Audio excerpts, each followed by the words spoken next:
is DJ Bonics. and I came to rock this party. It's Bonics on Wire 96.5 with the homie DJ Vice, man. What's up? What's up, man? I'm doing good. Real good. Nonstop. Now, being that I'm a DJ advocate, man, I've been DJing for almost 15 years now, about 15 years now. I've been following you for quite some time. For people who haven't heard of you, go ahead and tell them about yourself. Yeah, if you don't know the name Vice, I have been DJing for over 20 years. That's right. I started real young, and I'm still doing it. I started in Los Angeles, where I'm born and raised.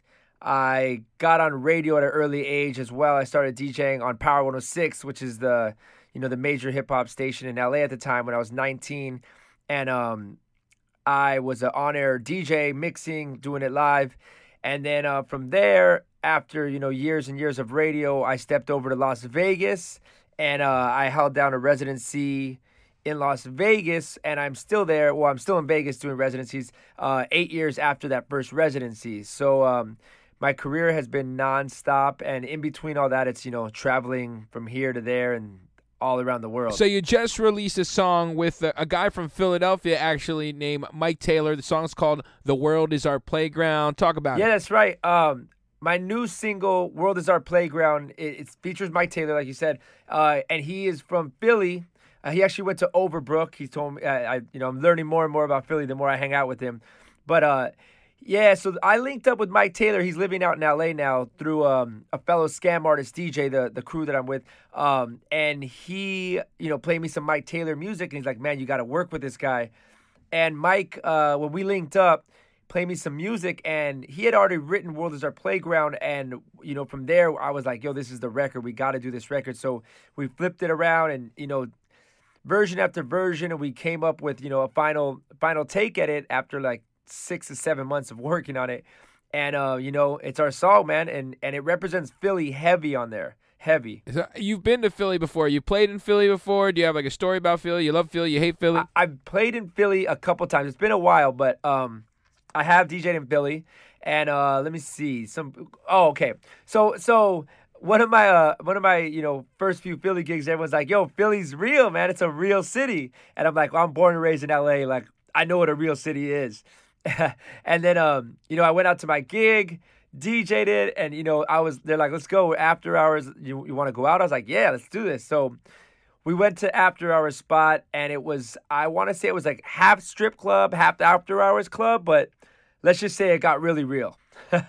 So I'm a fan of Philly. I can't wait to get back. I think I know what place you're talking about, man. There's a couple of them, actually. Now, I've been on tour around the world with Wiz Khalifa, and I've been DJing for quite some time, too, and seen some crazy stuff.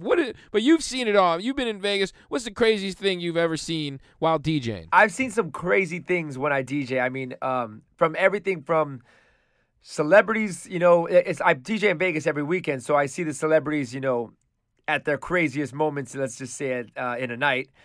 Everything from a Michael Phelps in the DJ booth with McLovin taking shots and partying to, Leonardo DiCaprio rapping along to A$AP Rocky's verses and asking for a Tribe Called Quest. I see it all. So I want to say one of the craziest things I've ever seen is maybe just the night after night of the drunk dancing and the falls they take, because I mean those are what keep me sometimes entertained. Celebrities falling would be the best. Now, speaking of music, what song would best describe you, man? If you had to pick one song to describe Vice, if there was one song that best describes me, let me think about that, man. Well, I'm a huge Outkast fan. And let me put it this way. One of my favorite songs is Spodioti Dopalicious.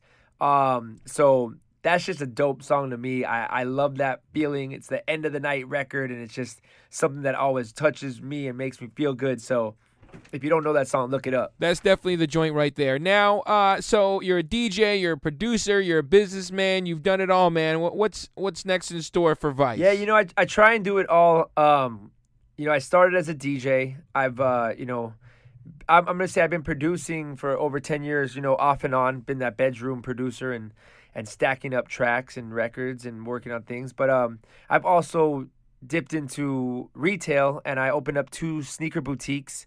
One being more well known in Las Vegas at the Cosmopolitan Hotel. So I, sell shoes on the side.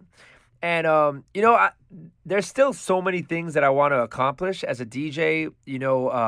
We have so many different platforms for our exposure, to expose ourselves to different crowds and audiences. So, I live in LA, so I might as well, take it to the screen and do a commercial or something next. Now, I usually like to ask my guests, advice for people who are doing it. Now, DJing, since it's close to my heart, there's a lot of DJs out there, upcoming DJs. You buy a laptop, you're a DJ. What's your advice to upcoming DJs and artists out there? What's your advice from DJ Vice? My advice to aspiring DJs that are out there trying to do it, more than ever now, there's so much competition, but at the same time, there's so many ways to expose yourself. So I would definitely say to know your brand, know who you are, know what you're about, know what people are going to attach to you, how they're going to get into you. I mean, so if someone goes out to see you perform and see you DJ, how are you going to stand out compared to the other 100 DJs are going to see in the next few months, So I would really say, know your brand, stick to your format of what your set is and how you play, and really just, drive it into their heads, and also find that personal connection that can attach to them. For me, like I said, I collect shoes. I'm really heavy into sneakers, and I realize more and more how many other DJs and how many other fans that come to shows and watch me play collect shoes too. So I mean, any little connection I can connect with, my audience, I try and push harder on that. So, man, whether maybe you're a fitness freak or something, and that's what you're into, maybe, running or whatever it may be, and push that as one of your angles as a DJ. Expose what you're into, not only just your music and your DJing skills.